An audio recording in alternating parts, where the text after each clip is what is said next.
Muling tinitigan ni Zane ang dalawang resume na hawak. Parehong tipid ang mga ibinigay na impormasyong naroon, Carlin Desagon. Nakalagay doon ang totoong mga magulang at pareho ding nakalagay na deceased na. Nagtapos ito ng AB in Mass Communication at naroon din ang numero at pangalan ng kumpanya, kung saan ito nag-OJT, pero wala itong anumang inilagay na magbibigay ng koneksyon nito sa Rancho Desagon. Sa isang resume kung saan ito ay si Anika Merced, ay mas limitado ang nakasulat. Ang ina nito ay si Lucila Merced at wala itong ama.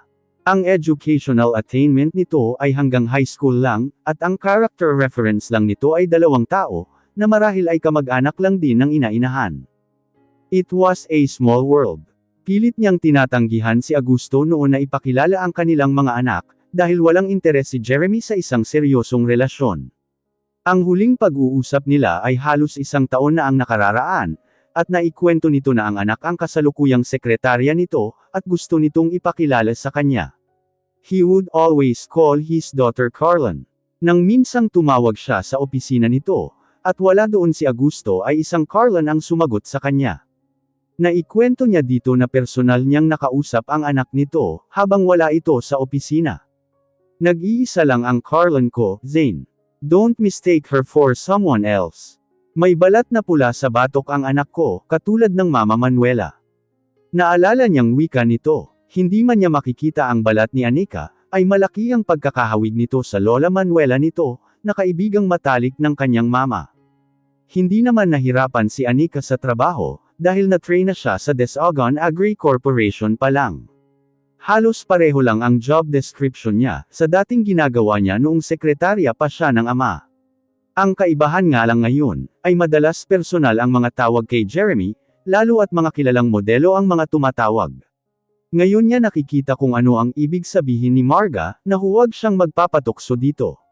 Jeremy is a certified womanizer.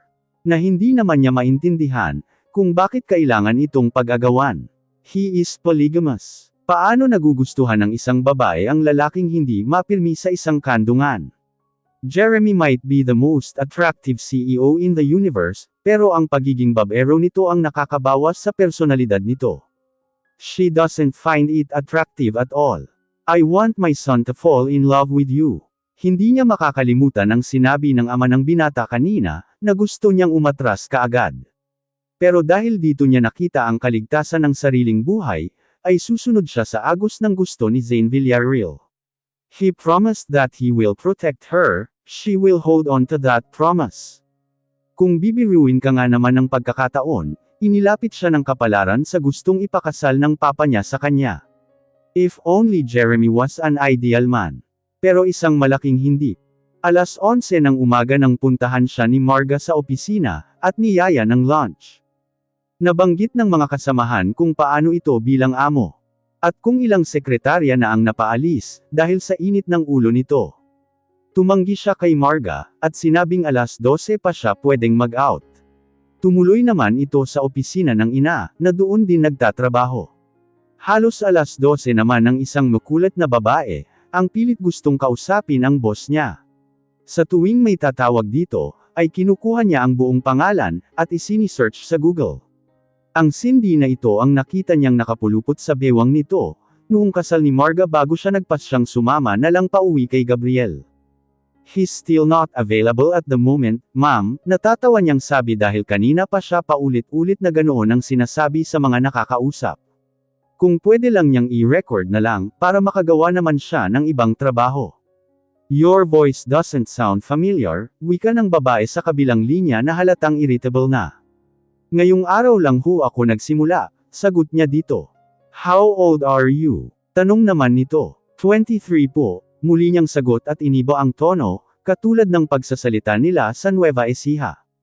Malamang ay naaalarma ito, kapag may bagong sekretarya si Jeremy, at nang binago niya ang tono ng pagsasalita, ay tumigil na ito sa katatanong.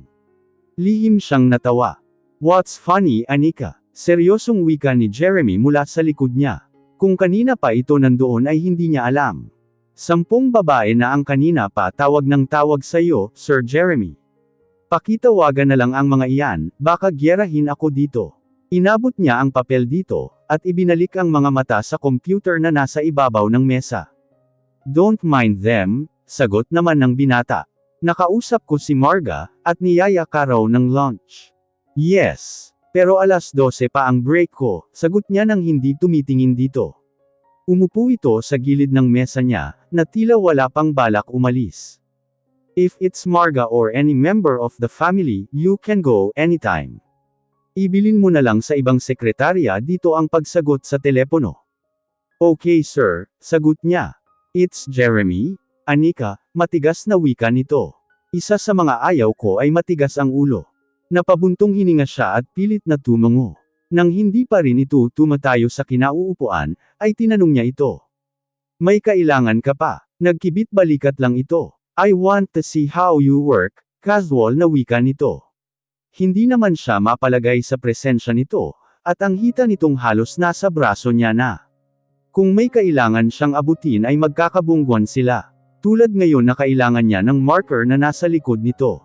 Magtatagal ka ba? Diretso niyang tanong. Nasa likod mo ang ibang gamit ko. Makikita mo naman kung paano ako magtrabaho sa mga report na ipapasa ko sa iyo, lantaran niyang pagtatiboy. Tumayo naman ito pero sa halip na umalis, ay inabot lang nito ang isang pang swivel chair sa kabilang cubicle, at umupo sa tabi niya. Iniunat nito ang isang braso hanggang sa sandalan ng upuan niya, na lalong naglapit sa kanilang dalawa. Wala siyang nagawa, at pilit na lang inilalayo ang katawan. Alam niya kung ano ang ginagawa nito, katulad noong isinayaw siya nito sa kasal ni Marga. Pilit niyang pinaglalabanan ang kakaibang pakiramdam, dahil hindi niya gustong mapasama sa mga babaeng nahuhumaling dito. Hi babe. Pareho silang nagtaas ng tingin, at nakitang naroon si Cindy, at agad humalik sa pisngi ni Jeremy. Hindi sinasadyang napatingin sa kanya ang binata, at siya naman ay napailing ng nakangiti. Napilitan naman itong sumama kay Cindy sa loob ng opisina nito. Halos 12:00 na kaya't nagligpit na siya ng gamit. Isang tawag ang narinig niya sa sariling telepono, at nakitang si Benedict iyon. Mataktikang tumayo siya, at tumuloy sa may fire exit at kinausap ito. Alam mo bang dapat ay ipapakasal ka ng papa mo sa anak ng kaibigan niya? Agad nitong tanong. Umahan ang kaba sa dibdib niya, at itinanong kung saan ito nalaman ang balitang iyon. Arlene told me, sagot nito. She was crying last night, at sa opisina ko siya nagstay hanggang gabi. She loves you Benedict.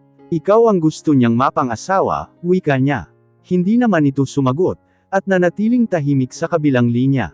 Naitanong mo ba kung bakit pinipilit pa rin ni Uncle Octavio, na ipakasal siya gayong wala naman na si Papa? May-ari ng airline company ang lalaking mapapangasawa mo, Carlon. May kargamento silang gustong paratingin mula sa ibang bansa, at malaking tulong ang kumpanya ng mapapangasawa mo. Hindi niya binanggit dito, na dito siya mismo nagtatrabaho. Hanggang ngayon ay hindi naman niya ipinapalam kay Benedict ang kinaroroonan niya. Sa ngayon ay malapit ito kay Arlene, kaya't hindi siya dapat nagtitiwala. Ipinagpapasalamat niyang nagbibigay ito ng impormasyon sa kanya, kaya't napapanatag kahit paano ang isip niya. Thank you Benedict. Lagi kang mag-iingat. Walang anuman. I will always be here for you, wika naman nito. Bago ibinaba ang telepono. Who's Benedict? Napapitlag siya nang marinig ang boses ni Jeremy, at nakitang nakatayo ito roon. Kanina pa ba ito? Nakakunot noon naman ito, at naghihintay sa sagot niya. Friend, simple niyang sagot. Kailangan mo pang pumunta dito, para kausapin ang isang kaibigan. Hindi ako nakikipag-usap sa loob ng opisina, kapag mga personal na bagay, pagdadahilan niya. Hindi naman ito dapat nakikialam sa kanya, kung wala namang kinalaman sa trabaho. May kailangan ka? Tanong niya. I'm having lunch outside. Sumabay ka na sa akin. Okay na ako sa cafeteria Jeremy. Marami din akong kailangang tapusin. It's an invitation from a friend Anika, matigas nitong wika. Napilitan naman siyang sumama dito. So, where's Cindy? Tanong niyang nakangiti. I sent her home. Hindi ko kahit kailan dinala sa opisina ang walang kinalaman sa trabaho, sagot nito. Sa isang malapit na restaurant naman sila kumain ni Jeremy. So, what did my father tell you? Tanong nito habang kumakain sila. Hindi niya alam kung paano ito sasagutin. Wala naman. Mga rules lang naman sa kumpanya. Pinilit niyang maging casual, pero ang totoo'y kinakabahan siya. Kung magtatanong ito sa kung ano ang mga rules ng kumpanya, ay wala siyang isasagot. Did he warn you about me? Yes, sagot niya. Marami ka na raw sinisante kaya't ayusin ko ang trabaho ko. Ang totoo'y isang sekretarya ang nagsabi noon sa kanya. Kailangan lang niyang may maisagot sa binata. Don't worry sweetheart. Kapag tinanggal kita sa opisina ko'y sa kondo kita ililipat, nakangising wika nito. Natawa siya sa sinabi nito, habang ito naman ay naniningkit ang mga mata sa pagtawa niya. Kulang pa ba ang mga babaeng tumatawag sa'yo? I don't need them, mabilis nitong sagot.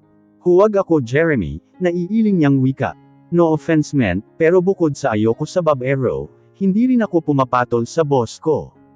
Tila napipila naman ito sa sinabi niya, pero agad ding bumawi. I will make you eat your words Anika, tila pangako nito. Kung sa kanya o sa sarili ay hindi niya matiyak.